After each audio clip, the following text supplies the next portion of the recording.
Assalamu alaikum dear students. Let's we start on the topic of direct speech. Dear students, आज की इस video में आपको direct speech के असर्टिव सेंटेंसेस की बारे में आपको बताते हैं। तो आपको आने वाली वीडियो में अकॉर्डिंग टू सिलेबस आपको तमाम एंट्रीज स्टेप बाय स्टेप मिलेंगी। तो डायरेक्ट स्पीच और इनडायरेक्ट स्पीच का मतलब पहले जानते हैं, रवायत लफ्जी और रवायत मानवी। तो डायरेक्ट स्पीच किसे कहते हैं? डायरेक्ट स्पीच वो होता है यानी बात करने वाला अपनी बात को, यानी कोई भी शख्स जो बात करने वाला है वो अपनी बात को अपने ही लफ्जों में वो बयान कर देता है, तो उसे कहते हैं डायरेक्ट स्पीच। तो दूसरा तरीका क्या है, यानी इनडायरेक्ट स्पीच किसे कहते हैं? यानी किसी भी शख्स की कही हुई बात को अपने लफ्जों में बयान कर देना, ये इनडायरेक्ट स्पीच है। तो आइए डायरेक्ट स्पीच के बारे में देखते हैं। यानी he said I am not a thief. He said I am not a thief। यानी डायरेक्ट स्पीच का एक हिस्सा इन्वर्टेड कॉमास के अंदर लिया गया है और एक हिस्सा इन्वर्टेड कॉमास से पहले लिया गया है। तो जैसे इसके दो हिस्से बनाए गए तो जाहिर सी बात है कि इनके नेम भी तो अलग होंगे। जो हिस्सा इन्वर्टेड कॉमास के अंदर लिया गया है इसको कहते हैं रिपोर्टेड स्पीच, और जो हिस्सा इन्वर्टेड कॉमास से पहले लिया गया है इसे कहते हैं रिपोर्टिंग स्पीच। तो देखते हैं जी रिपोर्टिंग स्पीच को।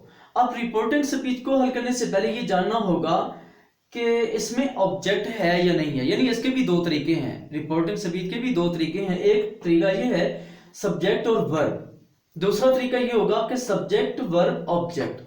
अगर ऑब्जेक्ट ना आए यानी ही सेड और इसके बाद ऑब्जेक्ट ना आए तो इसे सेम लिख देंगे।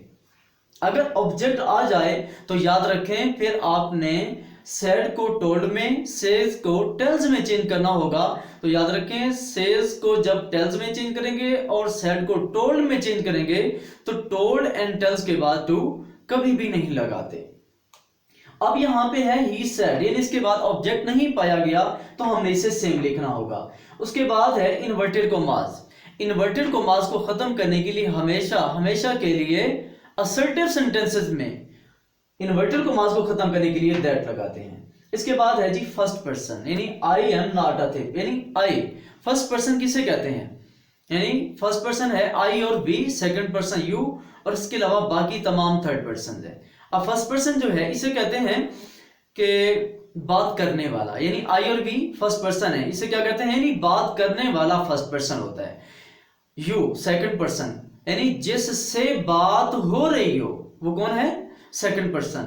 आई और बी बात करने वाला, यू जिससे बात की जा रही है। थर्ड पर्सन कौन होते हैं? ही शी इट या दे। तो जिनके बारे में बात की जाए वो कौन होते हैं? Third person. तो हमारे पास यहां पे है फर्स्ट पर्सन। तो याद रखें फर्स्ट पर्सन को हमेशा के लिए सब्जेक्ट से चेंज करना होगा, ना कि फर्स्ट पर्सन के सब्जेक्टिव केस को, बल्कि इसकी तमाम यानी तीनों केसेस को।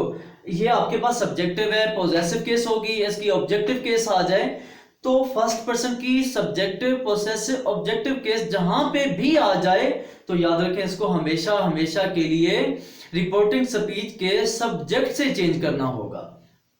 तो अब हमारे पास है आई, प्रोनाउन क्या है? आई। तो प्रोनाउन किसे कहते हैं? यानी pronoun is a word that used instead of noun. Pronoun एक ऐसा वर्ड है जो नाउन की जगह इस्तेमाल किया जाता है, यानी बजाय, जैसा कि हम अल्लामा इकबाल या कायद आज़म का मज़ामीन लिखते हैं तो हम क्या लिखते हैं? Allama Iqbal is our national poet, आगे लिखते हैं he was born in Sialkot. तो बात क्या हुई कि अब हमने ही क्यों लिखा? अगर बार बार हम लिखते रहे अल्लामा इकबाल, ये पूरे पेज हमने अल्लामा इकबाल के नेम से अगर भर दिया, तो अगर वो आपको कहता है कि आप 300 वर्ड्स पर मुश्तमिल हमें ऐसे लिख कर दें, तो आप हर सेंटेंसेस को उसके नाम से ही शुरुआत उसकी करें। तो मुझे बताएं कि अल्लामा मोहम्मद इकबाल, तो 3-4 वर्ड्स तो ये बनते हैं। तो इस हवाले से अगर देखा जाए तो आपका राउंड अबाउट 100 के लमसम तो आपका यही बन जाएगा कि नेम से आपने यानी अपना पेपर अटेम्प्ट किया होगा, तो बाकी 200 वर्ड आपने उसके हवाले से लिखे होंगे। तो इतने नाम के वर्ड्स तो आपके उसमें यानी पूरे हो गए हैं, 300 के अदाद में जो शुमार किए जा चुके हैं। लिहाजा इसी वजह से उन्होंने क्या किया कि नाउन को बार बार रिपीट होने से बचाने के लिए प्रोनाउन इस्तेमाल किया। तो अब हमारे पास है फर्स्ट पर्सन आई। तो फर्स्ट पर्सन की चेंजिंग कैसी होगी? रिपोर्टिंग स्पीच के सब्जेक्ट से। तो क्या आया? ही। उसके बाद है जी एम। और याद रखें इन्वर्टेड कॉमास को जब खत्म कर लेंगे तो उसके बाद हर वर्ड को एक एक वर्ड को बार बार देखना होगा कि आया ये कहां से चेंज होगा, बड़े इत्मीनान से लिखना होगा और जल्दबाजी भी नहीं करना होगी। अब याद रखें एम यानी वर्ब की चेंजिंग हमेशा वर्ब की मदद से होगी। वर्ब की चेंजिंग किससे होगी? वर्ब की मदद से। तो अगर रिपोर्टिंग स्पीच में वर्ब आ जाए सेड, तो याद रखें रिपोर्टेड स्पीच में टेंस चेंज होगा, इसमें वर्ब की चेंजिंग जरूर होगी। अगर सेड ना आए तो याद रखें रिपोर्टेड स्पीच में टेंस की तब्दीली नहीं होगी। अब यहां पे क्या आया? ही सेड, तो याद रखें रिपोर्टेड स्पीच में वर्ब की चेंजिंग जरूरी होगी। तो अब यहां पे है आई एम नॉट अधिक यानी एम, तो ये प्रेजेंट इंडेफिनेट टेंस को हमने किस में चेंज करना होगा? ये तो एक सिंपल सा टेंस है, तो लिहाजा आप ये बात जान लें कि अगर प्रेजेंट इंडेफिनेट है तो उसे आपने पास्ट इंडेफिनेट में चेंज करना होगा। प्रेजेंट कंटिन्यू है तो पास्ट कंटिन्यू में चेंज करेंगे। प्रेजेंट परफेक्ट है तो पास्ट परफेक्ट में चेंज करेंगे। प्रेजेंट परफेक्ट कंटिन्यू है तो पास्ट परफेक्ट कंटिन्यू में चेंज करेंगे। अगर पास्ट इंडेफिनेट आता है तो उसे पास्ट परफेक्ट में चेंज करेंगे। अगर आता है विल शैल तो उसे वुड में चेंज करेंगे। मे को माइट में, कैन को कुड में। अब ये सारी चेंजिंग किसकी वजह से हो रही हैं? सेड की वजह से। यानी रिपोर्टिंग स्पीच में जो सेड दिया गया है, जो सेकंड फॉर्म दी गई है, इस वजह से इनकी चेंजिंग हो रही है। तो अगर यहां पे सेड ना आए यानी सेज आ जाए तो फिर उस सूरत में इसकी चेंजिंग नहीं होगी, यानी इज मार फिर उस प्रोनाउन की निस्बत से ही लिखे जाएंगे, यानी टेंस की तब्दीली नहीं होगी। अब यहां पर है सेड, तो यानी वर्ब की वजह से रिपोर्टेड स्पीच का वर्ब भी चेंज होगा। यानी एम को हमने किस में चेंज कर दिया? वाज वर्ब में, तो he was not a thief. उसके बाद दूसरी एंट्री है she said I am working hard. She said, अब इसके बाद भी ऑब्जेक्ट नहीं दिया गया, तो याद रखें इसे सेम लिखना होगा। इन्वर्टेड कॉमास को खत्म करने के लिए क्या लगाते हैं? दैट। फिर वही आ गया फर्स्ट पर्सन। फर्स्ट पर्सन की चेंजिंग सब्जेक्ट से की तो क्या आया? शी। इस मार्क को वाज वर्ब में चेंज करना होगा, यानी she was working hard. He said I have returned the books. He said, इसके बाद भी ऑब्जेक्ट नहीं दिया गया तो इसे सेम लिखना होगा। इन्वर्टेड कॉमास को खत्म करने के लिए दैट लगाते हैं। फर्स्ट पर्सन की चेंजिंग सब्जेक्ट से हुई तो क्या आया? ही। हैज हैव को हमने हैड में चेंज करना है, यानी प्रेजेंट परफेक्ट टेंस है, इसको हमने किस में चेंज किया? पास्ट परफेक्ट टेंस में।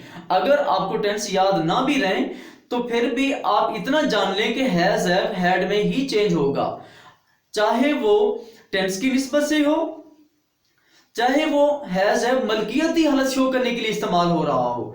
मलकियती हालत कैसे? जैसा कि मैं आपको एग्जांपल दूं, आई हैव अ पेन, तो यहां पर टेंस की निस्बत से हैज या हैज नहीं आया।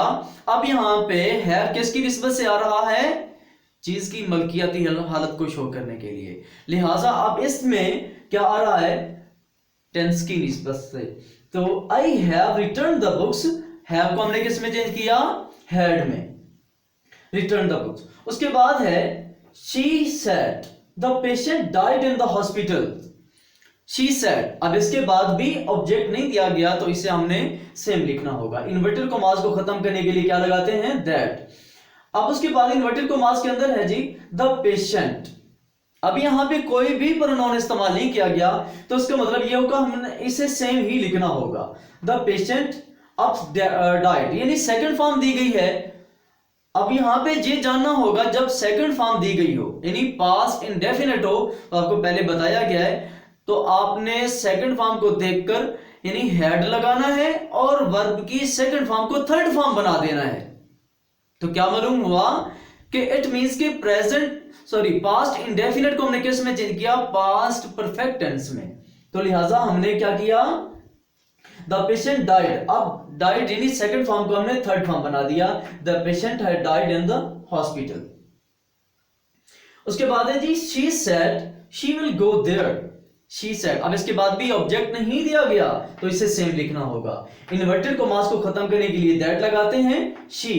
अब यहां पे आ गया है थर्ड पर्सन, तो याद रखें फर्स्ट पर्सन हमने किससे चेंज किया? सब्जेक्ट से। Third person will not be change, third person कभी भी चेंज नहीं होगा। इस बात की आपको तसल्ली होनी चाहिए कि थर्ड पर्सन कभी चेंज नहीं होगा, तो ये वैसे रहेगा शी विल। अब विल की बात आ रही है, विल शेल को हमने किस में चेंज करना होगा? वुड में।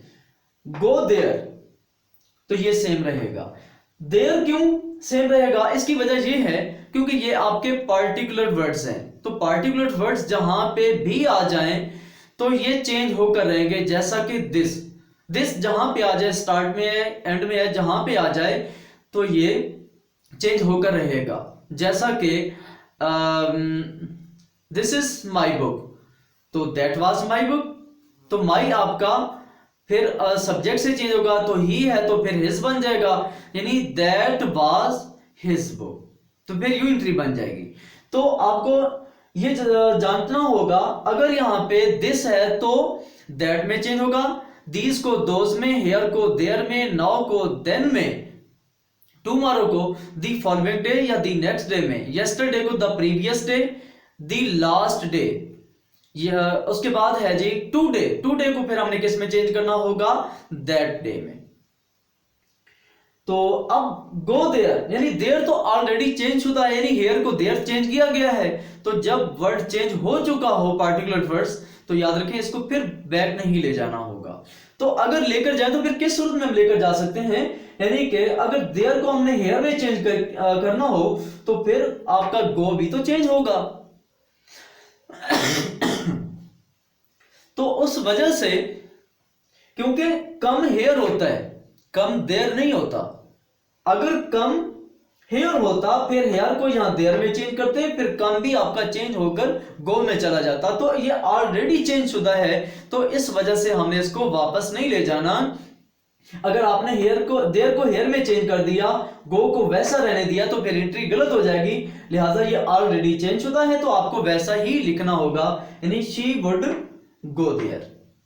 ये थे आपके असर्टिव सेंटेंसेस की एग्जांपल, और आपको आने वाली वीडियोस में असर्टिव सेंटेंसेस के नेक्स्ट जो भी एंट्रीज हैं वो आपको step by step according to syllabus आपको मिलेगी। अगर आपको हमारी वीडियो अच्छी लगी हो तो हमारे चैनल को सब्सक्राइब करें, लाइक करें और शेयर करें। अस्सलाम वालेकुम।